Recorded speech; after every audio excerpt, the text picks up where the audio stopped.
Okay.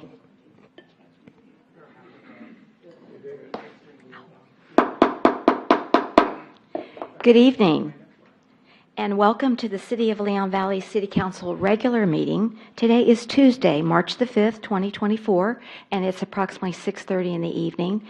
As you can see, all council members are present with the exception of Mr. Bradshaw. He's out of town and is not able to join us tonight, but has asked that we excuse him at the next meeting, which is our formal procedure.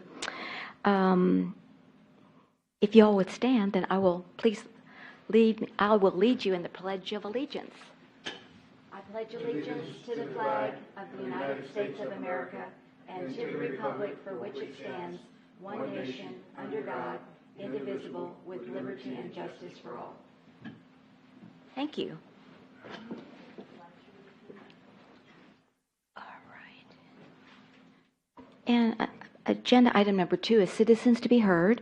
Anyone is welcome to come and speak on any agenda item or something off the agenda if you'd like, and you have up to 3 minutes to speak. Okay. We do have Ms. Mosier. Good evening and welcome. Thank you. Yes.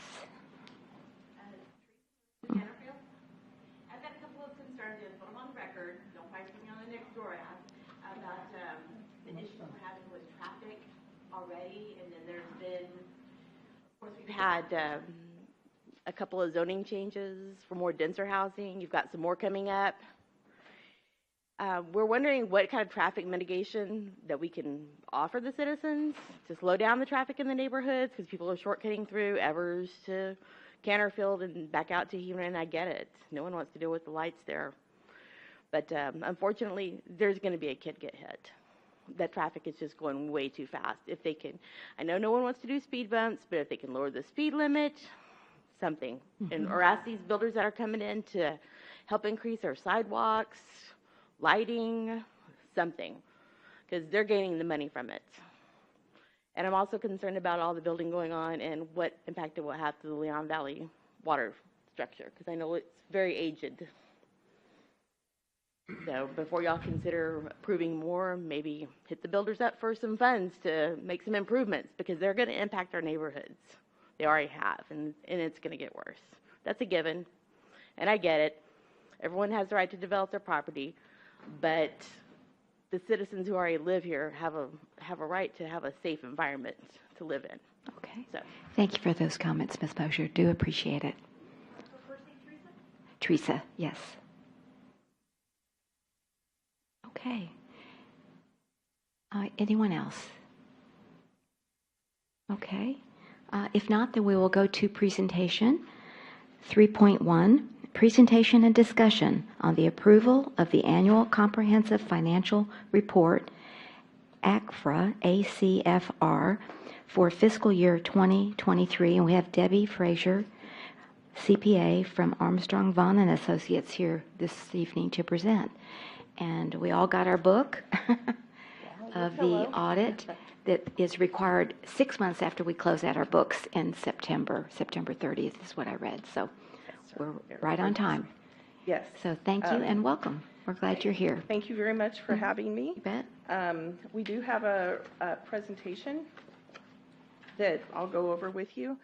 I do want to say that we made some changes yesterday to a couple items, and I'm going to point those out real quick so you just know. There was on page 9, we had our charges for services on the general revenues by source governmental activities. It did not have 17%. It didn't have a line attached to it, and Mr. Campos pointed that out. And we did change a sentence on page 11 on the red light camera, because we had $919,000 to establish the fund, and then we increased revenues and expenditures and transfers of $467,000. So I did want to point that out. And then we do have one more change on page 115. It refers to last year's letter rather than this year's letter, the date. It says January 31st, 2023.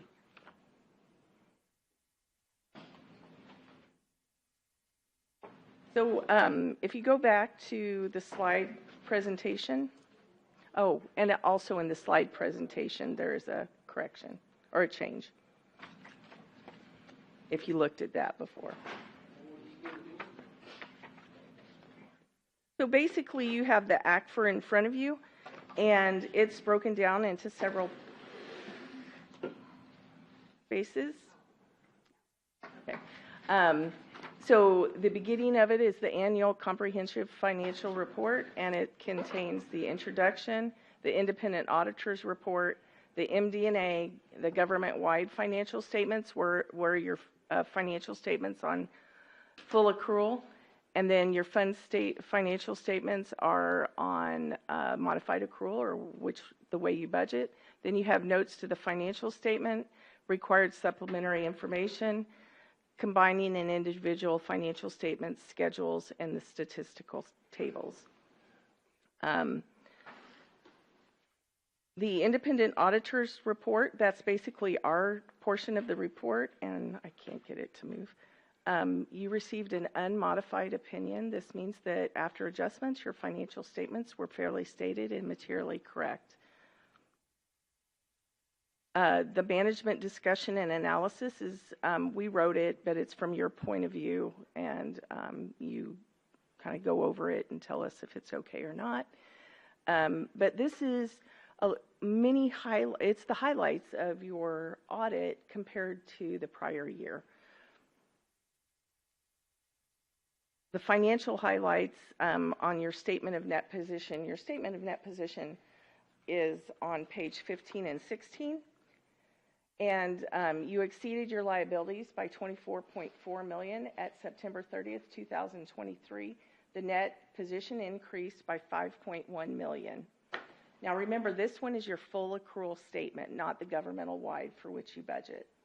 The business type activities, you actually exceeded your liabilities by $12.6 million at September 30th, 2023. That's an increase of $2.5 million.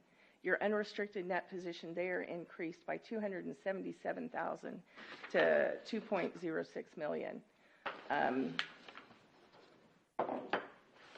That was mainly due to cash and fixed assets. This is your just your statement of net position, and the net investment in capital assets that you guys have at the end of the year was $25 million. You had unrestricted of $4.8 million, and then a varying amount in between that are restricted for specific items, like red light camera was one that we kind of spoke about yesterday of $1 million, debt service of $438, and this is basically the amount of fund balance that's left in your fund statements at the end of the year. The next item are really on page 19 and 20. I did highlight a section. Your unassigned fund balance for general fund was $5.9 million, and that's 5.7 months of average operating expenditures, which is an increase from last year. You had 3.3 months. Now, the GFOA recommends that you have at least 4 months of operating expenditures, and you guys have basically raised it about 2.4 months. Mm-hmm. So at the end of the year, you had fund balance of $8.2 million and a combined balance for all funds that are governmental type of $14.9. The fund balance for general fund increased $800,000. The budget decrease was $2.5 million. The difference was due to better than expected capital grant revenues. You received your ARPA, or you spent $2.2 million in your ARPA. You also had a hike and bike trail that you had close to $1 million. I think it was $890,000. And then you had a TIF grant of about $105,000, and then a couple other smaller ones. Excuse me, Debbie, I just want to be sure because I thought I heard something that you said. Could you go back a slide or with the net position. Yeah, did you say that under the governmental activities, that these are the fund balances as we start the new fiscal They year? So- relate primarily to the fund balances for the next Okay, year. so in other words, Red Light Camera had $1 million in reserves? Is that, I just want to make sure I understand that. Have, 438,000 in debt. I'm sorry? We do have 1,077,147. We'll see that on the fund statements. The special revenues typically mirror, except for debt service, the actual funds. Okay, but I mean, crime control has 624,000. Y'all did. So y'all remember we budgeted in capital a lot of those items. You don't have 1.7 anymore because you bought police cars and all that. This budget cycle. Okay, so that's before the expenditures, is that Yeah, what you're so saying? this is as of Because you had said September fund 30th. balance, and so that It is your fund balance as of September 30th, 30th, okay, 2023. gotcha. All right, thank you for that clarification. Are you flipping it? Yeah, thank you.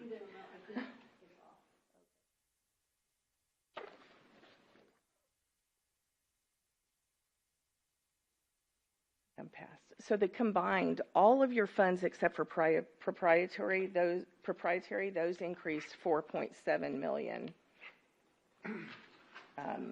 Dollars. This is your tiny financial statement, financial highlights, and for a bigger view of this is on page 19 and 20. So you have a large section of restrictions, and inventory is non-spendable, so you can't spend it because you've already purchased your inventory and prepaids. And then you had the public education governmental grant. You have $298,380, and you have to spend that on very specific items. And then you have other, which is $6,543. I believe that's primarily perks. You had $1,077,000 in your red light camera, debt service $428,334, street maintenance fund $1.8 million, and then on your other non-major funds you had police forfeitures, I believe $642,000, and then you have committed for disaster emergencies $1 million. Assigned for tree mitigation and replacement, $231,000, and then assigned for economic development, you have $775,069. So those are the amounts that move forward and are available to spend in the next year for those restricted funds. Now, the general rule of thumb is you want to spend those before you spend your general fund. Okay. Yes, Counselor Stevens. So at the on page 19, under assets, investments, general fund 7.3, and red light camera, there's 464,000. What is that investments? Like what constitutes that? It's money that's in tax pool. So it's all 100% tax pool. And can you explain again? Like, could that be considered a cash equivalent? Yes. Just like These the are all line of- cash and cash equivalents, but I thought when I spoke with you, you had asked that I separate them. I think it was. Yeah, I think it's okay like this. It just should be clarified that it's not like It's these not aren't restricted. long-term. Yeah, these aren't long-term. So if it's like bonds that restricted- we've. No, if it's restricted, I would say restricted, but I see. yeah. So okay, cool. Okay. Your TMRS information, this looks so much smaller than it does on paper to me. I mean, I thought it was pretty big, this exhibit, but it always looks smaller. If you want to turn to your TMRS, work paper, or part of the report, it's on page 63, or 63, just so you can see it. And I'm going to go to the second part, and this is a discussion that I had with Mr. Campos yesterday. So your liability went up from 2.5 million, 2.6 million to 9.3 million. That really has to do with the net investment income that kind of fluctuates from year to year. And if you look across that line, just in the past 5 years, 2018 was $1.1 million deficit, or not deficit, but expense loss, and 2019 was $5,749,000. That is those net investment income is on the date of the year end, so 12/31, whatever. It includes your unrealized and your realized net investment income. So it fluctuates depending on the day and the market. So that's why it's gone up from 2.5 million to 9.3 million. And I think the important number to look at is the third number from the bottom. GFOA says that you have a strong pension if it's funded over 70%. Yours is 82.9 this year, and last year it was 95%. So it's going to fluctuate as employees retire. I'm sorry. Yes, Mr. Campos, I'm sorry. And so just to clarify for the public, this is TMRS's funds. It This is. is not It's- funds that we control. This is the investment Yes. that the retirement system had. Yes, Texas Municipal Retirement System performs an annual actuarial study, and these numbers are based on those studies. You are given a letter every June or July with a rate specific to the next year, which you adjust, and they actually do an audit, and that's your GASB 68 report. And so these numbers are off that GASB 68 report. But these only show up on your statement of financial position. They really only show up as an expense on your modified or your fund statements. So that would be the only time you would see really a change, is if the rate went up or down. Any questions on that? Okay, I'm looking to make sure. Please continue. The next item is your OPEB. That's other post-employment benefits. It's really a supplemental death that you have on your for your employees through TMRS, and it's based on same thing. You know, they determine the liability. You have a liability of $461,873. If you notice, it was that's the lowest it's been since 2018, and that's based on people kind of going through the system and you hiring younger people, and so it will ebb and flow. Again, you only see this as an expense on your fund statements because you only pay the rate that they tell you to pay.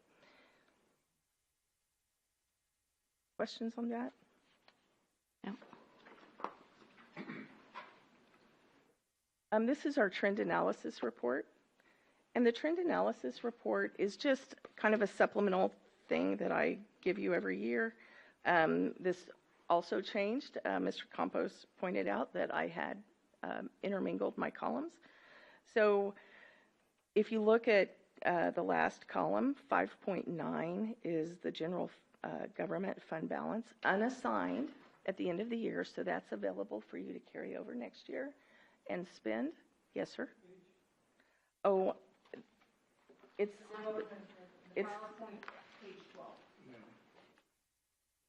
But it's not, this is the correct one though, right? What we have in ours is 8.2. and this is correct too. So this is, The one that's on the screen is correct. The one that was in the packet yesterday that you saw had the fund intermediate. Well, Are the- Carol just, she gave you. Yeah. oh, on the back. Okay, let me get that. Thank you. Okay, good. All right, thank you. So if you look at the 5-year, it goes from 4.3 million in fund balance to 5.9 this year. You had 4.8 months of average expenditures and fund balance. In 2019, 20, it went to 3.8, 21, 3.5, 22, 3.3, and now you're building that and you're actually going back up, or you're trending up for a 5.7 months of expenditures are covered by your unassigned fund balance. Any questions on that? Okay, and you, again, just said the fund balance was related to ARPA funds? Is that what you No, said? no. The fund balance is, Is the extra money, I know that, but what is that related to? How did it go up so much, other Oh, than we you didn't spend? you spent your ARPA funds, so that went Yes. down, but you did have grants We had grants that contributed increased to your this? revenues by 2.2 million. Yeah. Okay, all right, Actually, I think it was 4 million capital grants. okay, all right. It's just real significant from 22 to 23. That's, You see that also trend. had a reduction in quite a significant reduction the past couple of years in your legal. and what? Legal? Okay, legal. And then what about vacancy savings? Does that reflect in this number? Vacancy? Vacancy savings, like, That's not a real thing. that's not a real thing? Vacancy savings I don't know what that is. talking about like a Yeah. regular position. Mm-hmm. Oh, Right. Oh, That's, that's budget to actual. To actual? And that really is, yeah, if you allocated it, for instance, if you look on page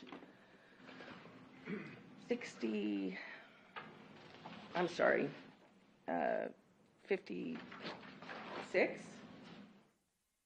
that's your revenues to expenditures.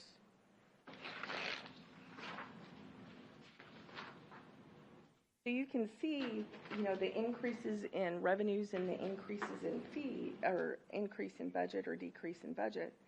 On the total revenues, for instance, you budgeted to bring in 12.3 million. You actually brought in 15.2 million. I see. The biggest difference was your grants. You have 2,081,035. But last year, if you look at your grants, you had 214,947.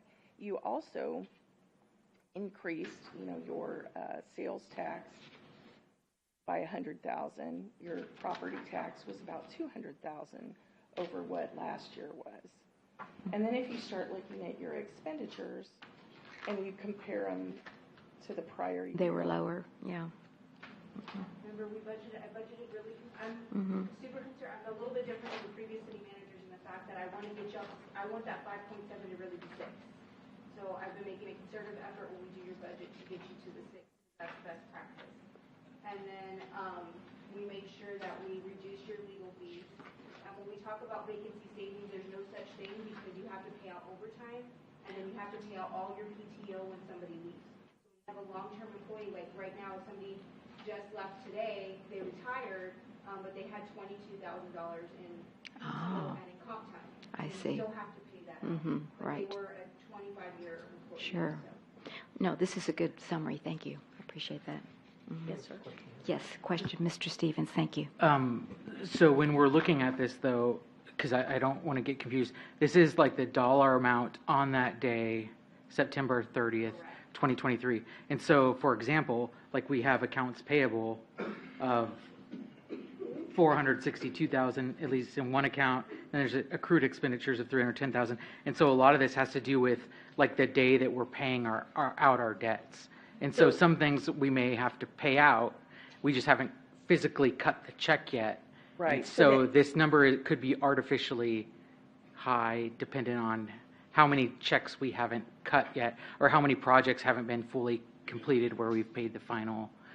Yeah, if they didn't complete the work in 2023 before September, that wouldn't show up because the work hadn't been done. But for instance, if I billed you $3,500 for work I did as of 9/30/23, then that would be in these expenses because I would accrue them. Okay, That makes so sense or not? this number already had, so like the accounts payable is already subtracted from this number?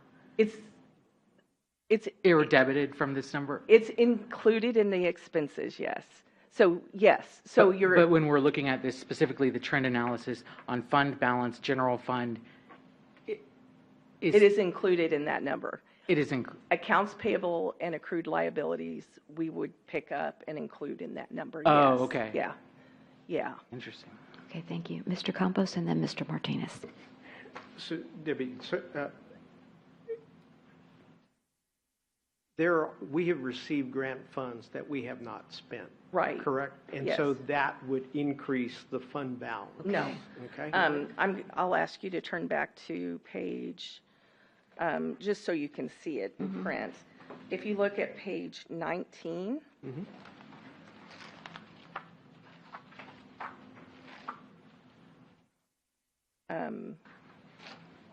Put on my glasses. You do have some funds, unspent funds for ARPA. So we would consider that deferred. So we would recognize them as, if you've received the cash, we'd recognize it as cash, and then we would recognize it as deferred revenue. So it's really wiping each other out, and we don't see any expenses because you haven't spent it. So we don't recognize the revenue either. Okay, so that's not reflected in this number? No. Unspent ARPA funds, no. So this Go ahead. 2.3 million on page 56 for under grants, Wait a second. 56, okay, sorry, I flipped past it. 2.381. No, that doesn't include unspent ARPA funds okay.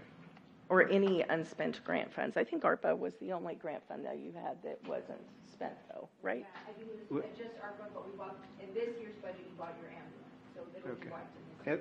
That's not And this number. the hike and bike trail money? So the money for the hike and bike trail is all included, revenue and expense. In this, okay. So can you tell us, since 9/30/2023, like just so we can have a clear picture, what large expenses have we cut the check for that maybe the council voted on prior to that date? Like the fire engine, wasn't there like a $1 million? Done in this one. Yeah. That was a big portion of this, it was already done this fiscal year. Okay, The only thing you have pending that's large like that is your ambulance, and that's still 5 months out, I think. so that one we haven't, we won't cut the check until we receive it. The vehicle, but we have it dedicated, and all we required by ARPA was to have the money dedicated, so we've done that. And that's why we had to dedicate it in the budget this Right. year, saying we were going to put it in the ambulance, because it had to be dedicated. It had to be for 2024. Mm-hmm, They 2024, right? extended it to 26. Oh, did they? So, yeah. Oh, that's good. So, but we had to dedicate it, so we dedicated it in this year's budget. So I think that's the biggest, the largest one. Now you'll have hike and bike segment 2 grant, that will be dedicated to this, but it's not reflected here yet because we haven't even, that project is, Hasn't been funded, right? hasn't been funded and it's, kind of halted with TxDOT, but it's in this year. So does this number account for, like, for example, we were getting reimbursed for part of grant phase 1. And so does this number reflect any revenue that is recognized yet we haven't received physically? I think the only grant revenue you hadn't received as of 9/30 would be, sorry, I have a note on this, and I don't remember off the top of my head what the receivable balance was. What So page are you on? 6,238 was the only, and then 561,923, I think, is the money for the capital project fund. So is that reflected in this in this fund balance? Yes. Okay. Yeah, we set it up as a receivable because you completed the work and you were billed for the work, but you hadn't collected it, so we set it up as a receivable. Okay. So we're trying to match this expense to the revenue. Right. Okay. Mr. Martinez? So if I understand this, everything here is on a cash basis instead of an accrual basis. No, it's on an accrual basis. Well, it is accrual? Yes, yeah. Well, it's my understanding if there's accrual, if we had money coming in, it would show anticipated money. Yeah, that's your receivables. And so you have receivables of 561,923 that hadn't come in for that grant that we booked. Okay, thank you. Or I'm not sure if they booked it or we booked it. We had far less entries than last year, and I can't tell you exactly who booked it, but I believe you gave us that entry. Yes, Mr. Stevens. I'm just curious, anywhere in here that because like I think what's happening is we're seeing this number of savings, but it's hard to really picture where all of that was. Do we ever do like an analysis of budgeted based on department and what our actuals were at the year end? We're presented that periodically, but we never ever see the year end. But it's also, if you look on that page 56. 56? Oh, variance It's- with final yeah, budget. 56, and then we have 57, 58, and 59 is your, I'm sorry, 59 is the year end, the final. Like, I'm sorry, not the final, it's the end of the statement for the general fund. So for instance, you budgeted to have a $2.5 million loss or net change in fund balance, but you actually had an increase in fund balance of $899,760. But if you look at the pages before, you can see kind of compared to the prior year at a point in time, 9/30 or year end, what you spent the prior year and then your budget to actual. So you can see the original budget and then the final budget, the actual amount, and then the variance, and that variance is between the final budgeted amount and the actual amounts. So when I said the total revenue was 15.2 million, you actually budgeted 12,334,000. So you actually received 2.8 million, or almost 2.9 million, more than you budget, or I'm sorry, yeah, that you budgeted. And 2 million of that was in your grants. Okay, so I have. Go ahead, Mr. Stevens, go ahead. So another question. When we see this variance with final budget positive, when that comparison is made, are we accounting for budget adjustments, or is it only the first adopted budget? So we have the original budget first and then the final budget. So the final budget is what's compared to the 23 actual amounts, not the original budget. Okay, so the final budget. It's the final. Okay. That's why it says final. Anything else? All right. All right. I mean, these are great questions. Thank you for asking them. Yes, Mr. Campos. So thank you for presenting the report. Wanted to highlight, see is there any positives you can tell us? I think you mentioned something that there were less journal entries. Far less journal entries. And so I think I wanted to recognize Carol for her hard work in that. So thank you for that. Anything that came to your attention that needs our attention? Well, I think we discussed, the only comment we had was lift fund payments. We noted multiple payments to vendors called lift fund. We spoke with the EDC department. They were payments to cover interest of local small business loans. When we asked for copies of the debt schedules and information regarding them, it couldn't be provided. So we think that you need to have all of those agreements and debt schedules on hand. Have them now, it's been corrected. I think it was corrected before we actually. Yeah, it was done before, but it's when they finished, we didn't have them when she was here. Technically, we were in violation. When we're here, we aren't, we ask for a lot of data before we even get here. So I know that they're scrambling to get the information ready for us. And then we're probably invasive when we come. So we want to thank everybody because they do provide us with information very quickly. So it's actually pleasant how quickly we get the information. We did another audit the same week, and I'm still waiting on 3 items that I can't finish the audit. So, but we are a little invasive. Just want to thank you. everyone. I appreciate staff it. Yeah. that participated Well, I in know this audit. it was Carol and of course Vicki Wallace and you and There is a lot Debbie. of staff. We Yeah. test tickets, permits, All the departments have to pull resources, stuff. Yeah. I mean, we request It's a group personnel effort. files, we go to Yeah. your impound lot. So I think even the police are probably very bothered by us, and the fire department, and, you know, we try not to miss anybody, so we're equally as invasive. And you, Except we are more invasive to Carroll, so. okay, yeah. all right, very good. And you start in October to Started when? the last week in October. Okay, till And then we when? kind of just, we do a lot of work kind of beforehand, and then if we're waiting on something, and plus we do most of our audits in the November, December, and then in January, February, come back and start working on the reports. Okay, very good. Well, thank you for everyone's efforts. We do appreciate it. Any other questions from the council or anyone that's in our chambers? Please come forward if you have a question. All right. Okay, seeing none. Thank you, Debbie. We always appreciate your hard work on behalf of the city, so thank you. All right.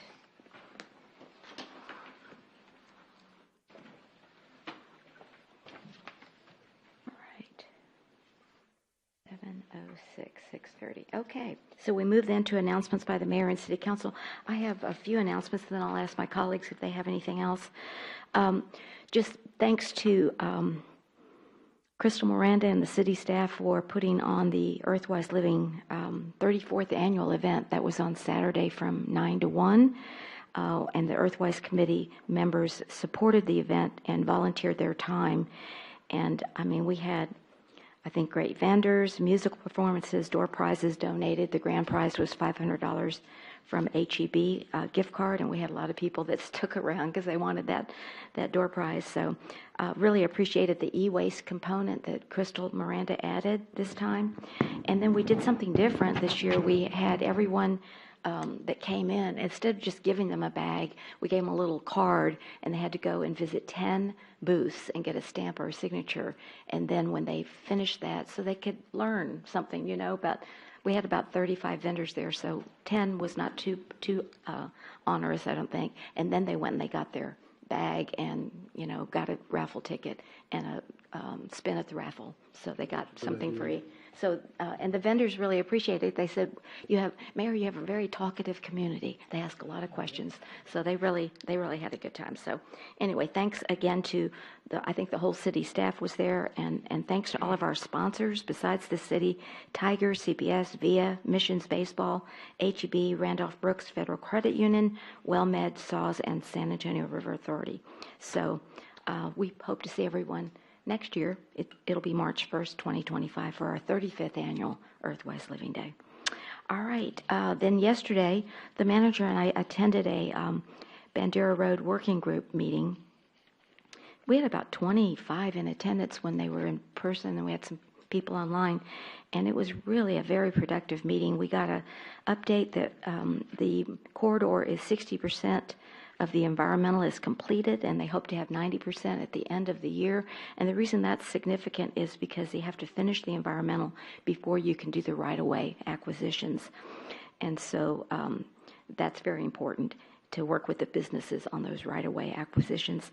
They are also, Bandera Road, or TxDOT and the team are working with VIA on integrating the bus stops with the shared use pass. I think all of y'all, if you were at the town hall meeting, you learned that we're going to have a 10-foot wide path on both sides of the corridor to accommodate bicyclists and pedestrians.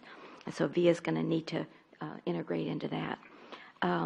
And this project will be in the 10-year program at the MPO for fiscal year 2025, which is important because then we can start lining up funding.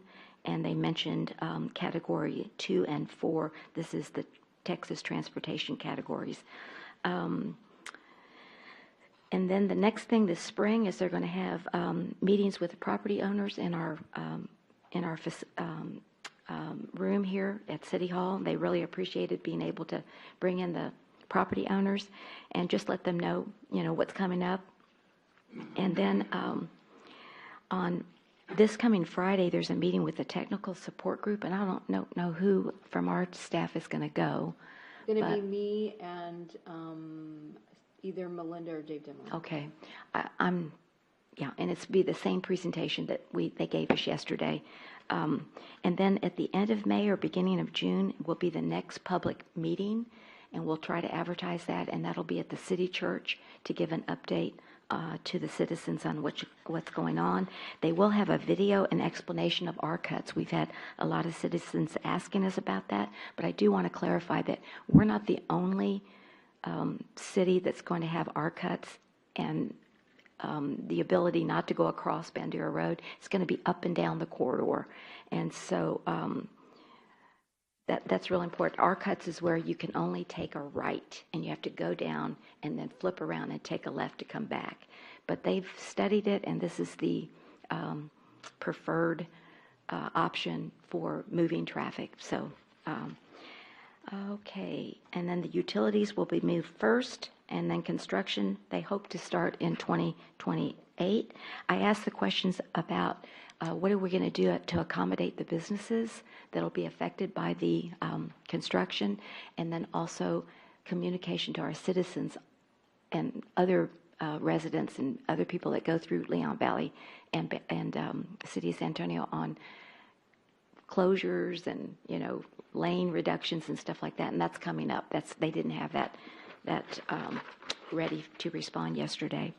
And then I just wanted to say that the Leon Valley Historical Society is going to have a function on March the 16th, 2024. It's a Harriet Onion birthday party at the homestead, free cake and paletas. And look inside the homestead. The Leon Valley Library is going to be doing a program as well, and that you are able to park at City Hall and then go across and get to the homestead. So mark your calendars. And last but not least, I just wanted to, on behalf of the council, express our sympathies to Ms. Posley, our city secretary. She lost her father yesterday, so our thoughts and prayers are with her and her family. All right, so with that said, I will ask if there's any other, yes, Mr. Campos, any other announcements, please? Mayor, I just wanted to also thank all the executive staff that was there at the Earthwise event, as well as to recognize the public works people who really contributed to make sure everything was set up right. And so I just want to give a shout out to them. I also wanted to let everyone know that SAWS is having their Spring Bloom event this Saturday, March the 9th. It starts at 9 a.m. to 1 p.m. And they've said that they're giving away some free plants, water saver plants, for the first 1,000 adult guests. So get there early. Okay. So just wanted to announce that. And where is it going to be at? It's going to be at the SAWS headquarters. Okay, very good. Is that on 281? Yes, 281 and Mulberry. Mulberry, okay. Right across from Excellent. Trinity Thank University. You. Appreciate that. Yes, Mr. Martinez. I just want to publicly say to our police and fire at Earthwise Living, they were actually going out of their way to give especially the fire department, giving away badges with 159 on them, the effort to be outgoing was more this year, more prevalent this year. I know in the past years we've had some officers just get together and, in a group of 3 or 4 and just sit there and, talking. And this year it seemed like they were meeting the people and saying hi and, they're making an effort. This is a very good time, a good event for our police to really, and our fire department to really get out and shake hands and welcome people. So I look forward to that happening even more next year. Thank you. Thank you. All right, anyone else? I was just going to do a Mr. shout out Orozco. for the staff also for the event we have. Mm-hmm. And Benny is exactly right. Everybody was so kind and just going out of the way. And it looks like we're going to skip spring and go straight to summer. I think so. So hopefully we can get this pool thing going. And that's so all I true. have. Thank you. All righty. All right, Dr. Caldera, if there's no other announcements, if you're next with your report. Sure. And thank so, you and welcome. My city manager's report is online and, of course, outside in the foyer for those that like hard copies. I did want to make it a point to announce that there will be a special Planning and Zoning Commission meeting on March 12th and the regular meeting on March 26th. They will be discussing the PDD on that privately owned property. Those that attended the last Planning and Zoning Commission meeting, the presentation was given by Samir, and so he will be, he asked for a special meeting for March the 12th, and we normally do that, so we went ahead and gave him a special meeting. It'll be him and the Post Landing property for their PDD. So they will have their second public hearing with the Zoning Commission on March the 12th At 6:30? at 6:30. And and then they'll have their regular meeting at the end of March, Yes, too? then they have their regular meeting on March 26th. All right. And then just to note, because a lot of people have been asking whether or not to expand the notification, when those projects come to council, the council is the one that has the privilege to expand the notification. We cannot arbitrarily expand the notification, nor can the zoning commission. So I just want to make that a point, because everybody's been asking, why don't we just expand the notification? We can't jump the gun. Y'all have to request the expanded notification, so you will be able to do that when the PDDs come to you, if that's what the council would like to do at that time. So I wanted to make that clear. Okay, so it won't come on the 19th of March, our council meeting, right? Unless they get everything in line, I mean, it could. Because then how can we request You would expanded notification? You would if- request it at that meeting. It would go to you as a PDD. You would table the item and request an Okay, expanded table the notification. item. Yes, Okay, ma'am. very good. Thank you. And so I just wanted to give you all a heads up with that. Good, thank you. And then somebody asked why the ACFR isn't on the finance page. It will be after tonight. We wait to present to y'all, and then we put it on the finance page. Okay, thank you that's very it. much. Appreciate it. Okay, Mr. Martinez has a question? I know it's been several years ago, we did have an issue come up and we asked for an expanded zone to send out notices. And we did that. In fact, we went specifically street by street and we're going to do this one, this one, this one. But when it came to the report, the previous zoning director refused to give us the information. Okay, well, we're not talking about the past. When it comes to y'all, y'all can request an expanded notification, and we will so do that. Okay, very good, thank you. All right, consent agenda item 6, 6.1 to 6.3. May I have a motion and second, unless one of y'all would like to remove it? I move that we approve 6.1, All right. 2, and 3 as a consent agenda. Okay, so we have a motion by Councilor Orozco and a second by Councilor Campos to approve the consent agenda as presented, 6.1 to 6.3. All those in favor say aye. Aye. Any opposed? The motion does carry. Then we move to the regular agenda, 7.1. And just a note to my colleagues that this is the first read, so we will not have a vote, but we can put it in the consent agenda as per your request. Presentation and discussion to consider approval of an ordinance amending the Leon Valley Code of Ordinances, Appendix A, Fee Schedule, Article A 2.000, Administrative Fees, Section A 2.003, Municipal Park Administration Fees, G, Swimming Pool Fees, 1 and 2 to increase non-Leon Valley resident pool membership fees. Again, this is the first read as required by our city charter. And we have David Demeline, our Assistant Public Works Director, here to present. Good evening, David. Thank you, Mayor. So Thank you, good to Mayor and see you. Council. Good evening. Okay. So this item, the question, should the city council increase fees for non-residents to use the city pool? Options are to increase the fees or other, and if this is at the city council discretion.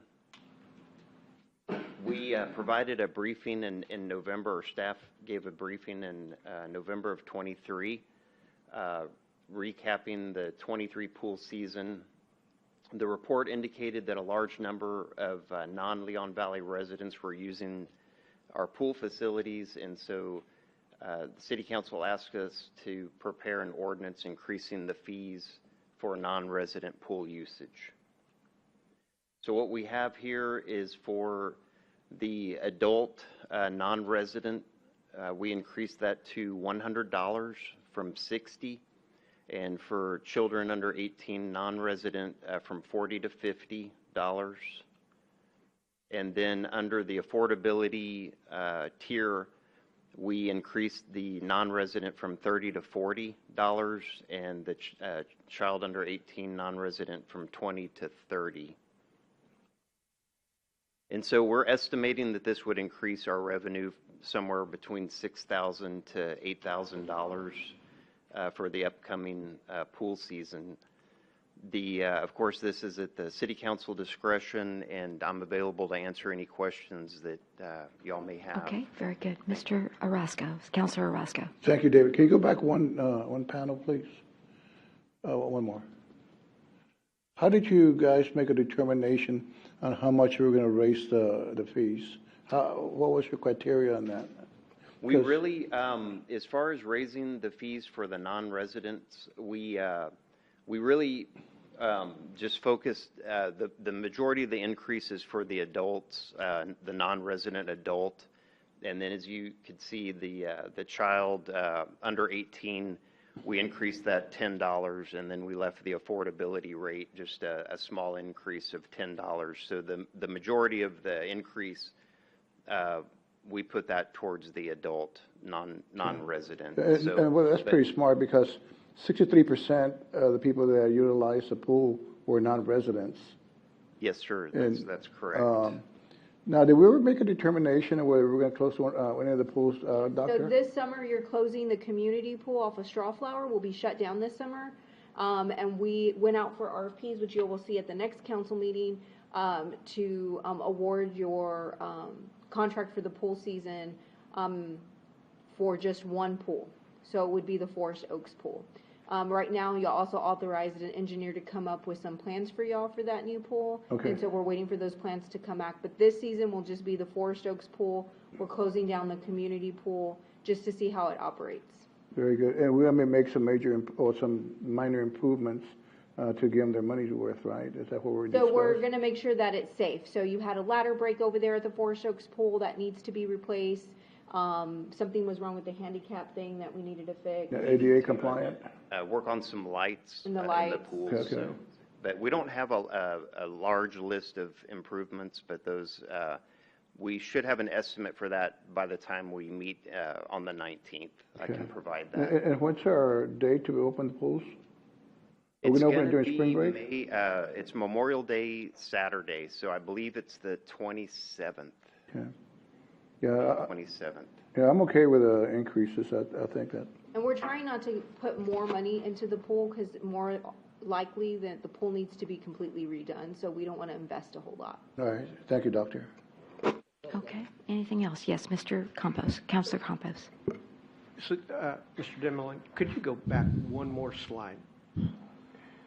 Okay, so the daily gate fee is $5, but we don't differentiate between resident and non-resident. That's correct, sir. Is it easy to do where we can make that change, where the daily rate for Leon Valley citizens are $5 and maybe it's $10 for non-residents for a daily rate? I don't know how difficult that is. Well, I think, we could ask what the address is. We provide a list of all of the City of Leon Valley streets to the pool management company. Short of asking for an ID, that would be the quicker, probably way to ask. But we could look into, increasing that fee as well. That would be my first suggestion.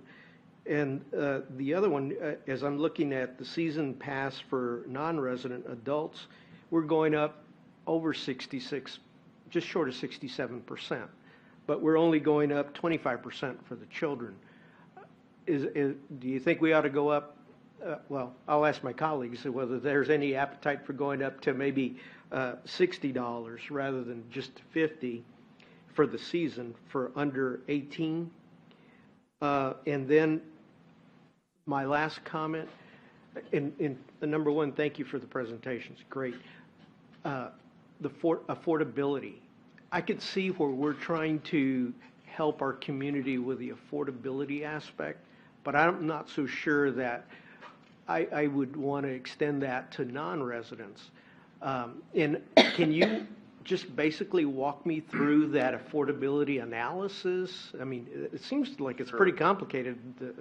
We had about, I would say, 15 or so applications for that. That's typically what we see every year. But so the person just comes into City Hall and applies. We have a special application for that, and we follow the HHS guidelines for the size of the family.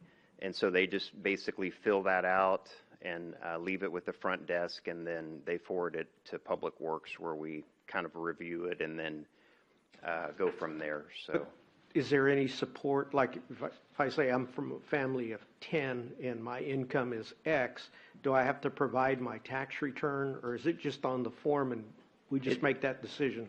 yes, it's on the form, but a lot of folks do provide backup that supports that. So. Those are my only comments. Thank you. And then the other thing I was going to add, if I may, we do have a cap of the maximum amount is $200 per family. So if you have a larger family, we're going to cap that at 200. Okay. Go ahead, Mr. Stevenson, then I have a comment. Yes. So I liked both of my colleagues' suggestions to increase the season pass for non-residents, and what was your other suggestion? Well, it was the daily gate fee, but I got a comment on that one. Yeah, because I don't know. I'm about that one. But I would say that I think we should increase the maximum amount per family for I think we should leave it the same for residents and increase it for non-residents, just because you have 2 adults, you're already capped out, like for a non-resident, right? Oh, I see what And so the goal is we're trying, because Leon Valley citizens are already paying for these pools, and so we're trying to make San Antonio residents pay their fair share if they're going to use the stuff that Leon Valley citizens are paying for, which makes logical sense. The other thing that I was going to say, so maybe increase the maximum to like 300 or 400 for non-residents.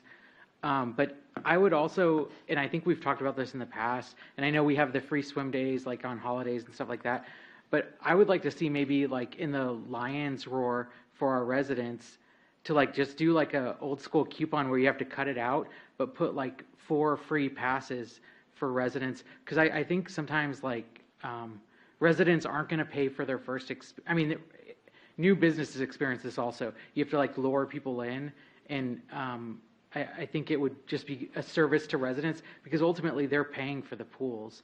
And so for them to be able to utilize it once for free would, I think, be a good idea. So. Okay, I can definitely do the coupon thing. That doesn't have to be in the amendment of this ordinance. We can just do it. And then increase the maximum per family for non-residents. I know you said 300 to 400. What do you prefer? 400? 400. Okay. And then the daily gate fee rate. I know you said you had a comment. Yeah, I'm for keeping it at $5, because those people that have a pass, they have a little, what do you call that? A little, and you just click it and you go right in. And if you, the way I visualize it, okay, are you a resident? Are you not a resident? I mean, it's going to back up the line, and people are wanting to get in, and I don't know. I just think it's a lot simpler just to keep it at $5. But that's my 2 cents.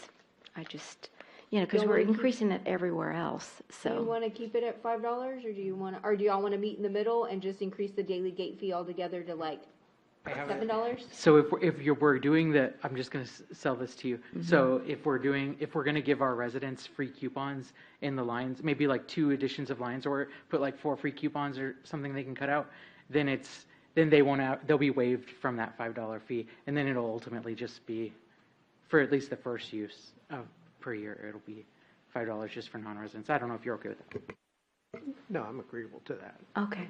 So to keep it at 5, because again, we have that, I don't know, what do you call it, but we just click it on the little. Yeah, we have the electronic. We have the wristband.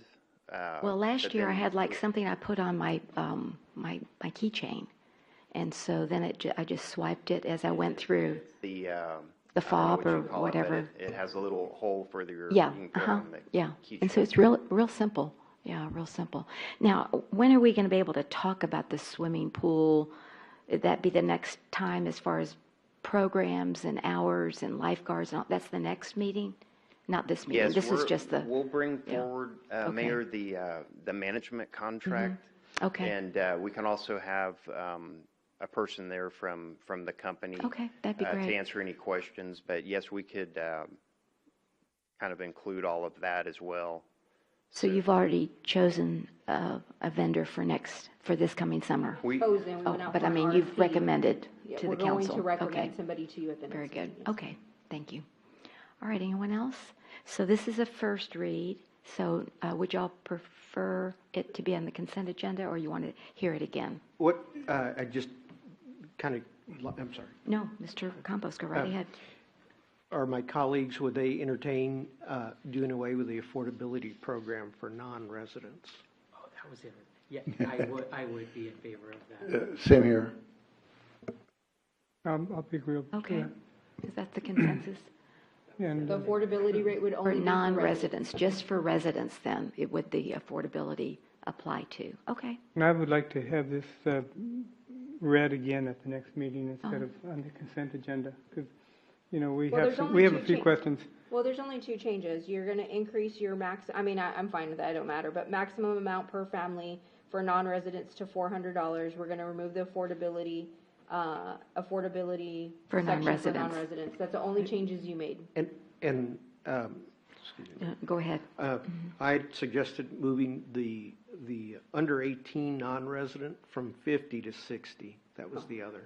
I don't know if my colleagues, That's fine. 50 to 60, is that all right with everyone? The child for Okay, the children. all right. Very good. Okay, So you do still you want it on the in, consent or not? you still want it on the or you want to read it I'll go again? with my other. Well, you know what we could do? Let's put it in the consent, and if you see something as you review your packet, then we can always pull it out. How's that? Okay, very good. Okay, David, thank you so much. Thank you Look very forward to much. seeing you next month, Appreciate or no, this month And at Mayor? the next meeting. Yes, sir. And with that note, if I can suggest also, I know that Mr. Salinas, sometimes when we had an event, a grand opening, and there's some that will be coming up, why don't we use Mr. Stevens' idea that, hey, you know what, here's a free pass, you can do a day pass, a week pass, to give out in our events, just to advertise our pools. You just kind of, you can use that as well. And I think it's a great idea, Josh. Okay. It could be somewhat related to this. I like that idea. I think, like you're saying, if like an organization that's related to the city is holding an event, to like enter a season pass giveaway as Exactly, which is what a exactly. company would do. But if we could authorize the city to do that, it'd All be right. cool. Mr. Martinez? Salinas also has the wheel. That could be a free pass to the pool. It could be a one-day pass or a week pass or something like that. Okay, very good. All right, thank you. Do appreciate it. All right, then we move to agenda item number 7.2, presentation, discussion, and possible action on a resolution authorizing the city manager to enter into a grant agreement with Haven for Hope in the amount not to exceed $40,000 for a street outreach personnel. We have Dr. Caldera here, our city manager, to present. Do you want to present first? And then we can read a letter that I have, and then anyone else that would like to comment. Okay, go ahead. Thank you. Appreciate it. Short, so bear with me. Okay. The grant agreement with Haven for Hope. So just a little bit of background, because I know some questions have come up. Originally, we were discussing this with Bear County. County. And what Bear County and the attorneys and everybody said, because the person was going to be housed under Haven for Hope, that they wanted the county to enter into an agreement with Haven for Hope and for us to enter into the agreement with Haven for Hope. Bear County is still submitting the same amount of money, and we had a consensus to commit to $40,000 for a person, and the contract is only for 1 year.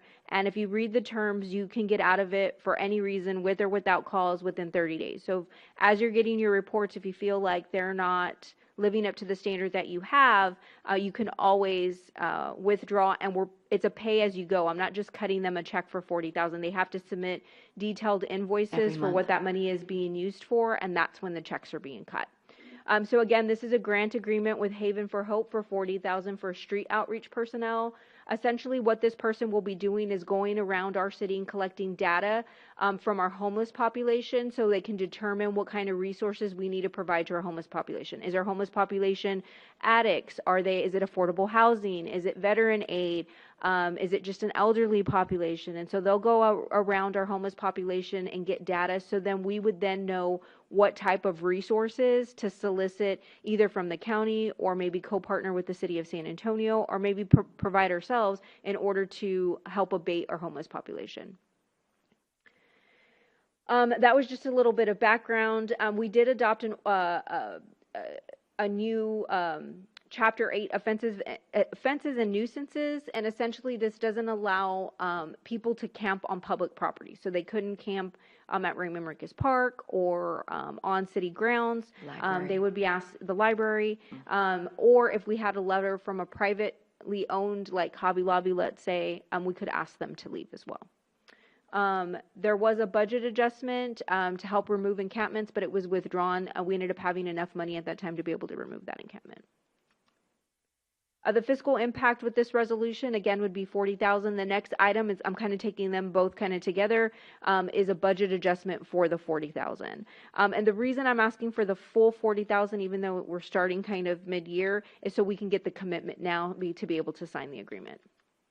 And again, this is at council discretion. Do I have any questions?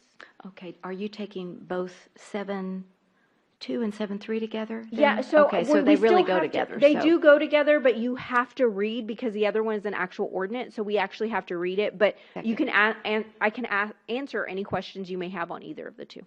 Okay, very good, thank you. Mr. Campos and then Mr. Orozco. Thank you for the presentation.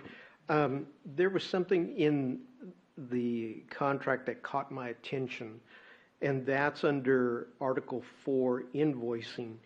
And it's regarding outreach client needs, which includes sleeping bags, clothing, cots, mattresses, food, and transportation. And is our thought, we're gathering information from our homeless, but are we going to be paying for these items? So my recommendation, and as we spoke before, is to vote on this resolution by amending the contract by removing that section. So you would be removing, I think it's 4.01 or 02, outreach needs or outreach supply needs or something, and we would just remove that line from the agreement.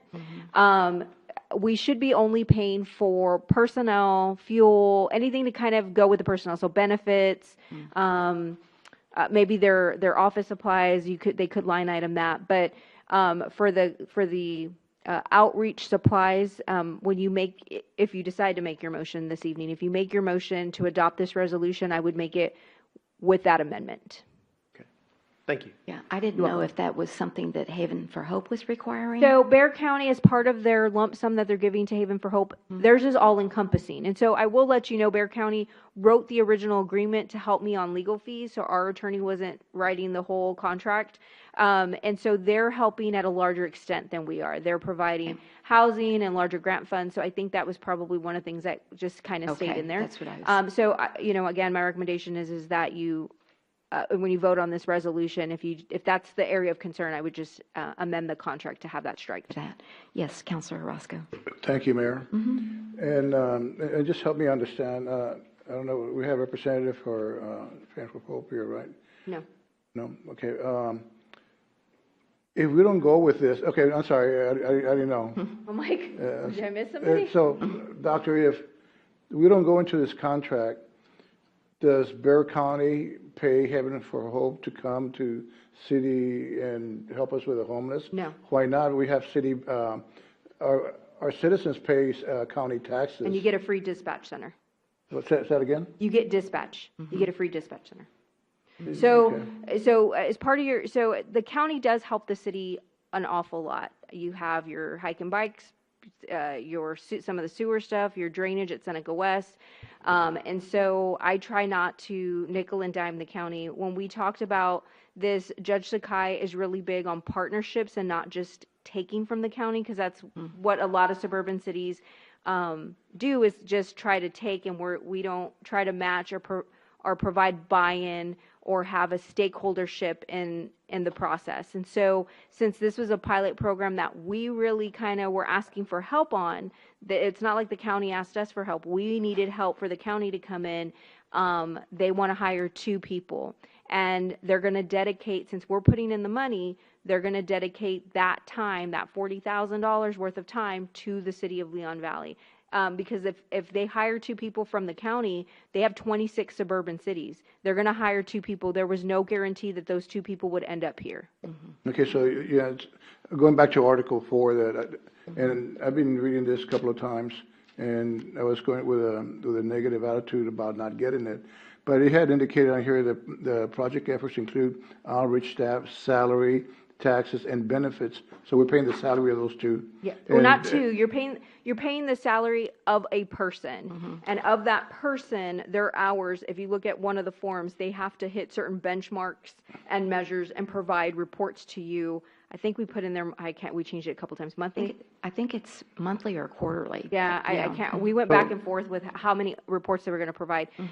But so we're paying salary, but anything to do with the individual that's working. So their salary, their overage fuel, office supplies, anything to do with that person, mileage, anything to do with an individual. Now, in speaking with Haven for Hope and the county, they're pretty committed to try to get at least a full year of this program out. So they're not trying to get our 40,000 and then they're done. They really want to do a year pilot program with us. They just wanted us to match some funds for these people. Okay, one last thing. Like I said, I was going against it. I just happened to cross paths with a person today, and it was just by luck that we crossed paths. She's a director for Sam's Ministries, and I asked her about this, and of all the indications that I had against, she says, as much as the county pays us, it's never enough. So it kind of changed my attitude to maybe we should give it a shot, because we can always leave. But my last question is, as far as salary, taxes, and mileage, would that be itemized, and they let us know about that? Yep. Everything's itemized. Oh, yeah. In the You original, saw- yeah. So in the There's a original agreement, it was like a basic contract one, and then I knew the council I had. So we went back and said, I need an itemized list. I want to make sure the insurance is in there. We need to make sure, y'all signed your conflict of interest form. So I needed all of that to be in the agreement. So the agreement went from like 2 to 3 pages to what you see in front of you.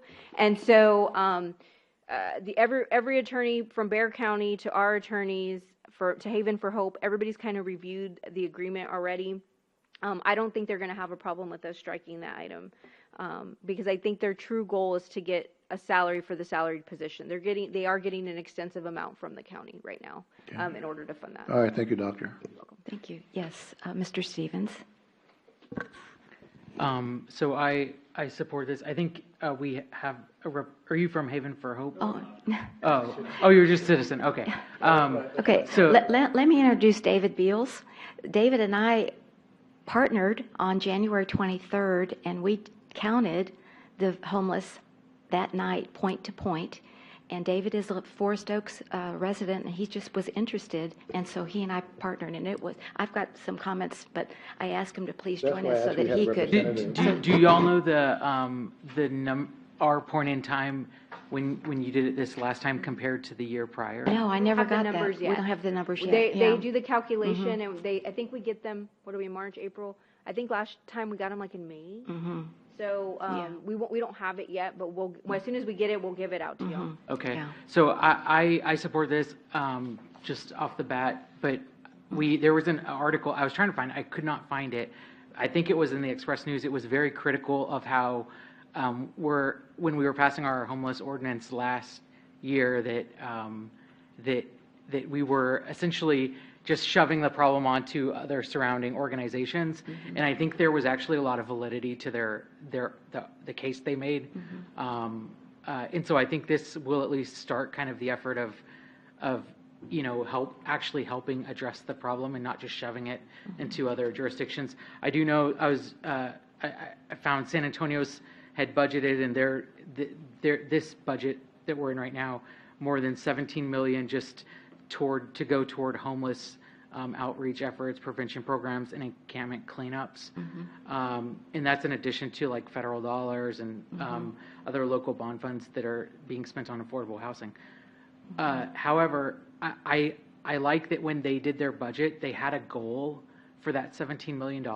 And so specifically, the 2024 budget aims to shelter 400 people and perform up to 700 encampment cleanups within the city of San Antonio. And so I think that it would be wise of us, it doesn't need to be written in the contract necessarily, but at least when we're going into this, to have a goal where we'd like to see, you know, over the course of the next year, like to shelter, you know, a certain number, and I don't know what's reasonable. Again, this isn't going to shelter your homeless. This isn't going to fix your homeless population. This isn't going to help your home. This 1-year contract isn't going to do any of that. All this contract is going to do, because I want to make sure we're clear and transparent in what we're actually getting. All this person is doing is gathering data of your homeless population. And so they'll provide quarterly reports, and if they're able to help somebody during this outreach, they will. But most of this, and as the mayor knows, at one point to point, there's a lot of people that don't talk to you. From what we've been told, it takes time to build trust, for them to tell you what kind of resources they need. So this person is kind of there to build the trust, get the data, and then you start seeing a supposedly, again, pilot program that's everywhere in this project, then you're supposed to start seeing a benefit, because then you know what resources to provide to your homeless population. And you're right, one of the big reasons that this item came to fruition is because we passed that ordinance. That article did come out. It accused us of basically pushing the homeless population back to San Antonio and not taking financial responsibility. We don't have millions of dollars to be able to help the homeless. And so this is our small portion in order to make an effort to begin that process to help the homeless. But this isn't, the scope of work is in the agreement on what this is going to actually provide. And if you look, I think it's the very last page of the agreement, it has the measures, it's like boxes, and they're going to come, as part of your agreement, they're going to come here to council and give you a report of where they're at. If at any point you feel like it's not beneficial and you've already spent $10,000 and you don't want to do it, the council can vote to end the agreement. And all we have to do is within written response within 30 days. So is this person going to be like trained or knowledgeable about the homeless? They're going through the whole training process through Haven for Hope. That's why the county that's why we had to use Haven for Hope. They go through, she said 6 months? Yes, I can't remember how long, but yeah, they do. They get extensive training. Extensive training through Haven for Hope before they even put them out with and they have outreach people already ready through Haven for Hope. This will just allow them to hire 2 additional people between us and the county, is my understanding. Okay, so so we're paying for data. I guess my concern is that it sounds like they are going to be trained to like think about it. We're spending $40,000 to put a person out in our community that's a data collector. And so finally, when they build a relationship and they find a person where they can guide them to the right resources, you would expect for that to happen at that point. And that's, I think it's going to happen. I really do. And that's what our hope is. That's what the pilot program that they've seen with other outreach people have happened. I'm just not going to make you promises that that's going to happen. I don't know that that's going to happen, and that's not in the agreement. That's why I'm trying to make sure, because I don't want a year from now, Crystal said that this was going to get all those homeless people off of 410. I want to make it very clear that giving this $40,000 doesn't necessarily translate into abating your homeless issue, or helping to like we're going to save 5 people and find them housing, or 10 people. It may, like I know the mayor, in your point to point, you met somebody that needed veterans or needed papers or something. Definitely. I mean, it was so rewarding, because these people talked to us and we knew what their needs were. You know, one was a veteran, PTSD. I mean, right then and there, I'm like, oh, wow. We get veterans, and then we have a contact for veterans. Again, you have to build that trust. I mean, they're not going to just, but they said 6 or 7 visits. But yes, somebody had drug addiction. But the supportive housing, that's what the county and the city have invested $40 million in this upcoming year budget to expand supportive housing. They're basing it on the city of Houston, who's reduced the homeless population by 60% over 5 years. And so, you know, I think we got to give it a try. I thought they were very willing, and David, I want him to comment too, that they want help. A lot of them don't have papers. A lot of them want to be reunified with their families. They've had, falling out with their families. And so, but most of them are in pretty doggone good health. That was the other thing I was amazed at. But they were, anyway. Yeah, that's very it's- interesting. You said, I don't know who's all been to the new Comfort Cafe, but there are several employees or servers that work there that came from the Houston area that were previously like addicted to drugs, and they found, and eventually they moved to San Antonio, right? Because they're working. So there, I'm but- thinking that they build this relationship, they find out what they have, like, okay, VA benefits, Social Security, I don't know, maybe they worked, 20 years from someplace and then dropped off the face of the earth, and they go back to that employer and they have benefits or something. But then they try to match them up, I think, with Haven for Hope, has got the resources, and it'll be supportive housing. When you go to supportive housing, correct me if I'm wrong, David, but I think, they support them in their drug addiction, their mental illness, So the idea whatever. is to house first, then treat the Yeah. illness, Mhm. whatever that Right, may be, that's what they- addiction yeah, or mhm, mental that's what health they've or whatever it done. is. So, but I think it's a small investment, and it's and again, it's the compassionate side of Leon Valley. I mean, yes, we've come down with the heavy hammer and said, get out of here, but we also want to help, and so I feel like we need to try, and. We did meet one man, Leto, and his wife, and he didn't want any help, and he liked being out in the homeless. Everybody tells me, oh no, they want to be on the streets. Well, we did meet one man that said that, but most of them wanted help, is what I would say. But anyway, I want to hear from David, but we do have a letter from a citizen, and then David, if you would come and just... I don't know. I didn't want to stop. I was like, what? It's 9 o'clock? I could go to 11, because we really were, I thought, making a difference. So anyway, go ahead, Mr. Campos. There's a citizen letter, and then Mr. Beals, please. So this citizen letter is from Tina Chasen. Okay. Good evening, Mayor, Council, and citizens. In reading over tonight's agenda packet, I was very concerned as to when Haven for Hope became involved in the homeless project in Leon Valley. I remember distinctly the council meeting when our mayor announced that we had been personally chosen by Judge Sakai for this pilot project dealing with the homeless population. We'd been discussing, we have had other discussions since then, but Haven for Hope had not been part of it. These two items will cost the city $40,000 per year for the next 3 years, I believe. It's not what was originally presented.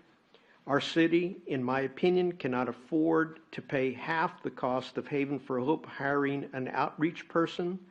The other half is to be paid for by the grant. At least that's my understanding. I know that we have had problems with homeless, just as other cities do, but at this time, with so many other important things like infrastructure that need to be addressed, I feel it would not be a wise course to take by partnering with this pilot program at this time.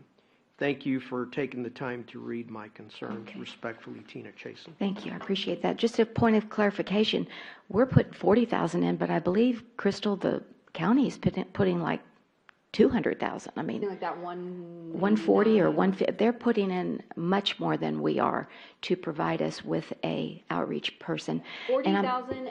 So just so y'all know, doesn't cover an employee, like base level employee with benefits and everything included. Employees right now, on average, are costing about 50 to 60,000 on lower level employees. And think about it. The city of San Antonio for many years has had one outreach worker per city council district. That's 10. And they've continued this program. So I don't think they'd continue a program that wasn't working. And now they're again going by the City of Houston model with the supportive housing. That's what they were missing, was the supportive housing funding. But we're not funding it. The county and the city are. So they're using old, like motels and old apartments, to get. Are we the only city in this pilot program? Yes, we are. As of right now. As of right now, Balcones yeah. Heights has kind of been the Yeah, wins right I now. don't know. Balcones has been on the fence.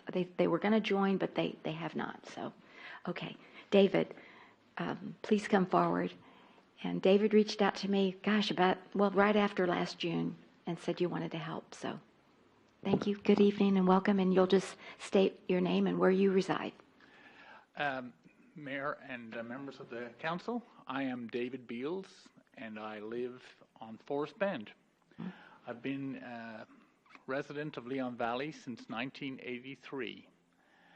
And I guess in the last 4 or 5 years, I've really noticed the homeless. We drive Evers Road every day, and it's just become a place where there's been more and more people who are homeless hanging out all the time. It's been very concerning for me, and not concerning in the sense that I want to get rid of them, but it's more of a compassion for why are they there and what can we do to help. Right. So I was very excited actually to see that we're maybe taking the first step. And as the city manager pointed out, it's just a little step, but I think it would be a great benefit to start somewhere. As the mayor mentioned, she recruited me, and we went on the Point of Time adventure. It was very interesting. A thing that stood out for me was how young the homeless are. I would say the average age of the people that we probably, between the 4 of us in our group, we probably interviewed about 20, 25 people. And I would say the average age was around 30. We interviewed a young man, a black man, over here by the ditch. He was 17. I'm a father of 4 boys, and I just kept thinking, my sons live in different cities. That could be one of them. You know, they could be in a position where they were, for whatever reason, not able to have a house. And what is the community going to do for them? So I think that we got to do something. So I would really encourage you guys to start with this donation and get us moving, hopefully in the right direction. So I appreciate the opportunity to talk. Thank you, Mayor. You are just, pushing this this idea has been great, and I appreciate you including me in it. And I enjoyed being with you. I'm very, very excited. As We're going to do it next year too, right? Oh, well, we'll see. Okay. All right. So thank you very much. You're welcome. Thank you so much, Mr. Beals. Do appreciate it. Yes, Mr. Martinez. One thing, I guess it appears like there was misspelling. The N was missing on one of the havens, but I've gone through it a couple of times, and I guess it must have corrected that. I don't find it anymore. The second thing that's kind of surprising in this is Article 7, political activity and additional provisions. Yeah, I saw that. I have never seen anything like that, you can't discriminate against anyone from Israel or, there's a lot of things in there that you can't discriminate, or any kind of political activity will be a reason to nullify this contract. But in Albuquerque, we were there a couple months ago, and one of the things that they did is they built a bunch of the tiny houses for the homeless. And I think they built like 40 or 50 of them in this area.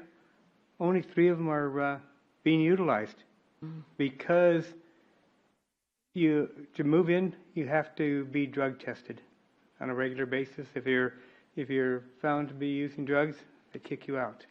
And it looks like this is not part of that program. It's help and then get them into housing and then worry about the drug addiction. So that's kind of a little backwards from the way Albuquerque's doing it. So I guess I'm in favor of going forward with this. Okay, thank you. I was going to say that the city of Austin has a tiny homeless community, but it's like 200 homes. I mean, it's a huge supportive housing type thing. But again, we can get it all clarified as we get into it. But thank you for your support. Yes, Mr. Campos. So, very good observation on those items in the contract. Unfortunately, those are mandated by the state. Oh, You really? can't, right, you can't discriminate against firms with firearms. There's a whole bunch of, Israel, Sudan, Right, Iran. I was like, but those what? are all dictated by the state. Okay, all right, So- good. Glad to know that. Okay, so may I? Oh, yes, Teresa Mosier, she's coming back for a comment.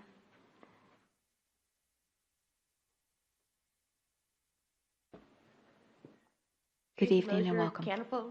Mhm. I have a question. If the citizens are going to be allowed to help identify areas where these people are at, can you report them to On It, or so that they can actually start going to outreach in areas that we see that we need it? I think your citizens I would think probably so. appreciate that input and would probably swallow that $40,000 pill a little bit easier. At the town hall meeting we had, the same lady 2 years in a row has come to us asking for help with the homeless on her street. So I think we know that area. Where all the encampments Yeah. are, but if if you feel that there's one that we don't know about, you can always send me an email or put it on it or send Okay, it but to that's going Melinda. to be broadcasted maybe once the pilot starts. Yeah, I mean, you can Like do an it now. announcement. You can do Yeah. it now. I mean, once the pilot program starts, we'll announce that the pilot Right. program starts. But Yeah. as far as getting information, we know where, we've already Oh, yeah. given them a Yeah. map. As part of this, we had to submit a map of where our encampments All of were our and where they're encampments going to were. go. So. And I don't believe this is going to start, Dr. Caldera, till about June Correct. We're 15th. thinking I mean, this it's going to take summer. us a while to get it going, so. I retired from Health and Human Services. I worked with this population for nearly 30 years. Oh, well, thank you for So- sharing that. Really appreciate that. All right, yes, Mr. Orozco. With that being said, Okay, I'd so like we to need make a motion. two motions, one for the resolution and one for the budget. Okay, well, I was going to 7.2. Okay, great, let's do that. Well, you got to do the first one first, 7.2. and then you got to make sure that your resolution, you make an amendment for Article 4, Section 4.01, remove outreach client needs when you make your motion. Or you want Mr. Campos? Yeah, Okay, yeah. okay. You want Mr. Campos to make the motion? Go ahead. Okay. That we approve 7.2, allowing the manager to go into an agreement for the grant for having, and to also, with the resolution, and tell me the words again, Dr. Caldera. Okay, so I'm going to read it, and then you're just going to say ditto, okay? Okay, Dina, well, I'll just say what she said. So, you're gonna approve 4.01. you're gonna approve the resolution authorizing the city manager to enter into a grant agreement with Haven for Hope in the amount not to exceed $40,000 for street outreach personnel by amending Article 4, Section 4.01, removing outreach client needs. Go as mentioned. Okay. All right, we have a motion by Councilor Orozco and a second by Councilor Campos to approve the resolution authorizing the city manager to enter into a grant agreement with Haven for Hope in the amount not to exceed $40,000 for street outreach personnel and to remove under Article 4, Section 4.01, remove the outreach client, is it Needs. It says Needs. client There we needs. go, needs. Any further discussion? All those in favor say aye. Aye. Any opposed? The motion does carry. Thank you all very much. And we'll move to Agenda 7.3. This is a budget adjustment. Again, this is our first read, so we don't need a motion tonight. But would you like to put this in the consent agenda for the next meeting? Okay, thank you. But you need to read it out loud, Mayor. Okay, let me read it out loud. Presentation and discussion on an ordinance authorizing a fiscal year 2023-24 general fund budget adjustment in the amount of $40,000 for the purpose of increasing the city manager and council department budget to pay for the city's portion of a street outreach person through Haven for Hope. And again, our first read, we will move it to the consent agenda on March 19th. Again, thank you all very much for your input, and we really appreciate it. Did you want to speak on this agenda item? Oh, please, Sure. come on in. Oh, were you at the town hall meeting? Oh, I need your card. He works with Corazon Ministries, Mr. Hernandez, right? I remembered. Okay. Yeah, and so as a street outreach worker, Yes. certainly, even if even if the person is just surveying the people, they're not actually connecting them to services, the survey itself is going to put the person on the housing list for all those supportive good. housing units that are Yay. available through the, right, they're Okay. coming online that Haven Pro has access to. So even if the people, there's no connection to services other than that, it's going to be significant. And usually, even before someone gets awarded their housing, there's other specialized shelter options that open up that Okay. usually people are willing to accept, like a hotel shelter. So, and Haven for Hope, of course, has a variety of residential programs that they might be able to convince somebody who doesn't want to go through their regular walk-in entry process. They might be able to convince them about a back door into one of their specialty programs, and That's I think great. it's a great move. When it comes to helping someone out here, as long as you've got a vehicle and you've got a phone, usually that's more than what they have. And if you're offering them the opportunity to roll around the city, get things done for yourself, but with a chauffeur, it's really easy to sell people on help and getting them into a better situation. Okay. So I realize the $40,000 may just be for a salary or something. Yes, but part of a salary. If the county is providing some extra funds, they sounds are. like that might be for a vehicle, et cetera. That's enough of a selling point. Okay. And would you let me know what your first name is? My name is Russell. Russell Hernandez. Yes. And you live in Leon Valley, We live right here in the Seneca West. Seneca West. Okay. And you work for Corazon Ministry. So are you an outreach worker yourself? Yes, I'm one of the mental health street outreach workers at the city. There's about 5 or Fantastic. 6 of us. Thank you.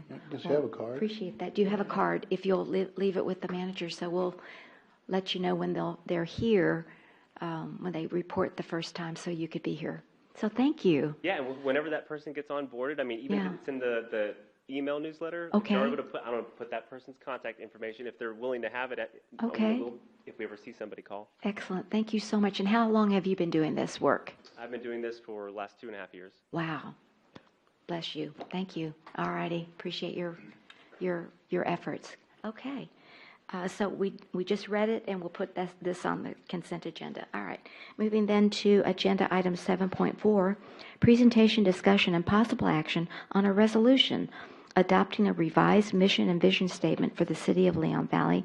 And Dr. Caldera, our city manager, will present. Welcome back. Good evening, Mayor and Council. You bet. So on the 24th, the council met, decided to revise your mission and vision statement. The consensus was to revise your mission statement, your new mission statement. If you adopt the resolution this evening, we'll read, the city of Leon Valley is committed to protecting the quality of life, safety, and liberty while prioritizing fiscal responsibility, resiliency, sustainability, and economic development. I know it's hard to read. I wanted to put your original vision statement on there, but now your revised vision statement is the city of Leon Valley strives to foster a community that is resilient to challenges, sustainable for future generations, and economically dynamic, ensuring a prosperous and harmonious future for all.